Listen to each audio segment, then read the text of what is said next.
Hüseyin. İlham Can Hüseyin.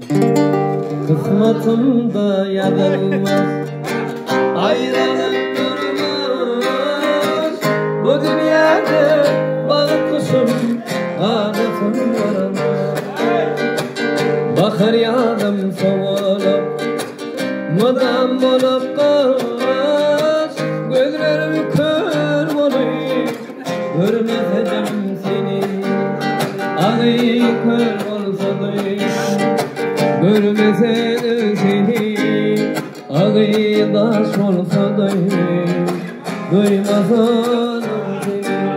Ağay kör olsa da görmesedim seni.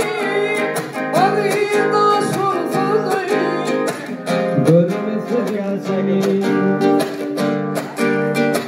Anlasın mı sen gülüm birden güleye. Bu kaysan biriktirine yalan söyleye. Dolaşıp ölüme bir yüreğim deliye. Gözlerim kör olup görmesedim seni.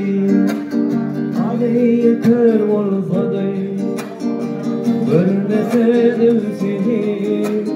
Ağay daş olsa da duymasadım seni. Elhamdülillah. Berekallah.